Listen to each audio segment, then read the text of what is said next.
Good evening. It's Saturday, the 13th of September. You're tuned in to our 6 p.m. newscast coming to you from Arirang's news centre in Seoul. It's very good to have you with us. I'm Mark Broome. Our top story this evening, North Korea has published a long-winded report that says the country has an excellent human rights record. Activists say the claims are quite frankly ridiculous, given all the evidence to the contrary. Our Song Ji-son starts us off. 6 months ago, a UN report accused North Korea's leaders of widespread, systematic and gross violations of human rights. On Saturday, Pyongyang fired back, releasing its own assessment on the human rights situation inside the country, and unsurprisingly, the results were very different. The so-called all-inclusive report by the North Association for Human Rights Studies that was posted in full on North Korea's state-run news agency's website claims the rights of the North Korean people are well protected under a socialist system. The Korean Central News Agency said the 5-chapter report is aimed at helping the North Korean people know about the country's efforts to protect human rights and to wipe out any prejudice and misunderstandings. It also reported that Pyongyang is open to holding talks with any country and at any time on the human rights situation in North Korea. Watchers say the report is the North's way of deflecting intensifying international condemnation of its abysmal human rights record. In the latest development on the diplomatic front, diplomatic sources say U.S. Secretary of State John Kerry will attend a high-level meeting on the North Korean human rights issue during the UN General Assembly to be held in New York later this month. The U.S., South Korea, and the UN High Commissioner for Human Rights have been organizing the meeting to bring together foreign ministers to rally support for a UN General Assembly resolution on the issue. With South Korea's Foreign Minister Hyun-bin says certain to attend, Kerry's participation is sure to encourage foreign ministers of other countries to follow suit.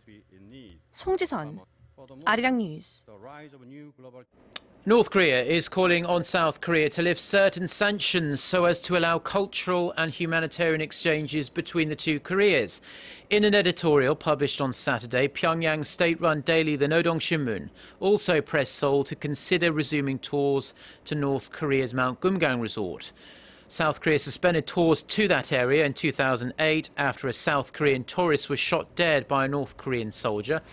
On top of this, Seoul hit North Korea with tough sanctions in May 2010 after an international report said Pyongyang was responsible for the deadly sinking of a South Korean warship.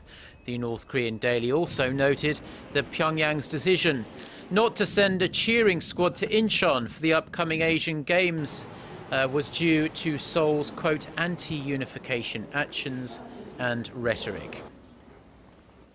A senior U.S. official has accused North Korea of using American citizens detained in the country as human pawns. Assistant Secretary of State Daniel Russell's comments to Reuters come a day before one of the Americans, Matthew Miller, is due to go on trial in the North on unspecified charges.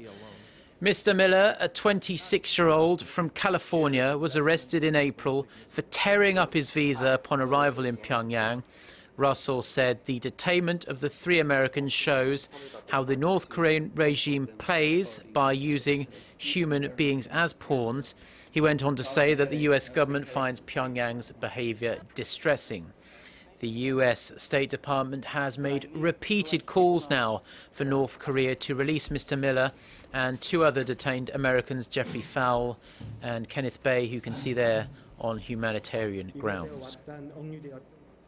Now, in some health news, a new synthetic molecule developed by an international team of scientists has shown some very positive results in killing off cancer cells, and this marks a possible breakthrough for a future anti-cancer drug. We hope, at least. Our Kim Hyun-bin reports.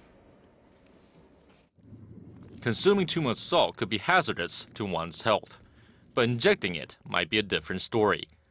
A group of scientists and researchers from the US, the UK, and South Korea say they've created a molecule that causes cancer cells to self-destruct by transporting sodium and chloride ions across cell membranes. The Korean team working on this research found that the synthetic molecule, which transports chloride into a cell, creates an influx of salt that triggers cell death. When sodium and chloride concentrations increase in the cell, ions become imbalanced, triggering more cancer cells to die out. Human cells maintains a stable concentration of ions inside their cell membranes, but a disruption of the delicate mix could trigger apoptosis or program cell death, a mechanism of the human body to get rid of damaged or dangerous cells. Abnormal cells such as cancer cells block the concentration of both sodium and chloride ions, allowing the cancer cells to spread and live longer than expected. Researchers found their molecule also triggered death in healthy cells, but with a few tweaks here and there, these new synthetic ion transporters could become a cure for cancer in the near future. Hyun-bin, Arirang News. Now, U.S. Secretary of State John Kerry has just touched down in Egypt on this Saturday as the Obama administration attempts to form a broad coalition of Western allies and Gulf Arab states to tackle Islamic State militants. Officials say Kerry will meet Arab League chief Nabil al-Arabi in Cairo to discuss how the coalition will act against IS. The United States has garnered the support of 10 Arab states so far, including Saudi Arabia and Qatar. But Kerry says Iran will not be allowed to join the coalition. Meanwhile, speaking in Baltimore on Friday, President Obama said Islamic State's brand of extremism has no place in the 21st century and needs to be snuffed out. The CIA estimates IS has as many as 30,000 fighters in Syria and Iraq. The United States and the European Union have slammed Moscow with new sanctions for its actions in Ukraine, turning the screw on Russia's financial, energy and defense businesses. US Treasury Secretary Jack Lew says the toughened sanctions are a response to Russia's direct military intervention and blatant efforts to destabilize Ukraine. The US has hit Russia's largest bank, Sberbank, for the first time, and also slapped measures on several government, defence and energy firms. The EU sanctions extend asset freezes and travel bans on more than 20 people believed to be connected to Russia's aggression in Ukraine. Now, despite the marked escalation in their sanctions campaign, Western officials stress they'll begin rolling back penalties if Russia sticks to a proposed peace plan and respects the week-old ceasefire in Ukraine's embattled east. Now to some disappointing news for die-hard Apple fans out there, because the company says its new iPhones, the iPhone 6 and 6 Plus, are going to take up to 1 month to ship due to the sheer weight of pre-orders. Apple's website says the iPhone 6 Plus, which has the larger display, will take at least 3 weeks to arrive for shoppers who pre-ordered it online on Friday. The company says certain iPhone 6 models with the smaller screen will take up to 10 business days to arrive. Pre-orders through some individual carriers' websites, so we're talking companies like Verizon Wireless, AT&T and Sprint, indicate shipments could take even longer than a month, up to perhaps 6 weeks. However, some versions are still available for delivery next Thursday, when the devices are set to go on sale in stores across the United States. Now, on a cultural travel note now, for those of you planning on taking an outing this weekend, on Sunday really, the Buckwheat Festival, Flower Festival in Gangwon-do Province may just be what you're looking for. Our Kim Min-ji reports.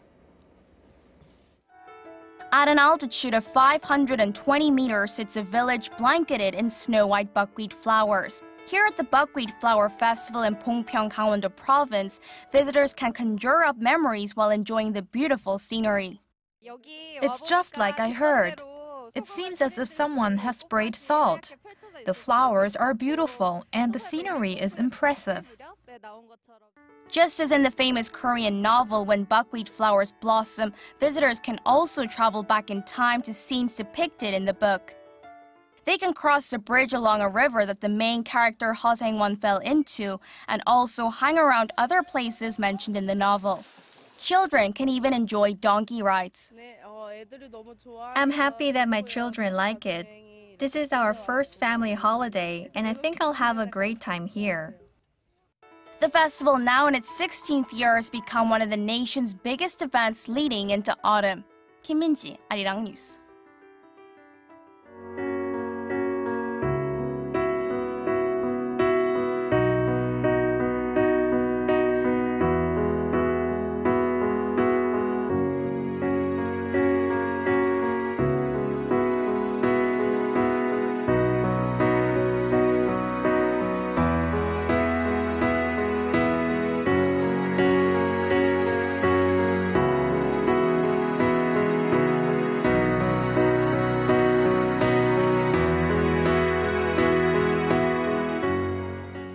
Well, we're going to take a brief look at your weather now because it's going to be a pretty chilly night with the overnight low dipping to just 14 degrees Celsius in Seoul tonight, so you will need a jacket if you head out. Looking ahead, Sunday will be dry, sunny and warm nationwide with daytime highs in the mid to upper 20s. Let's take a look at the weather conditions wherever you are watching us in the world.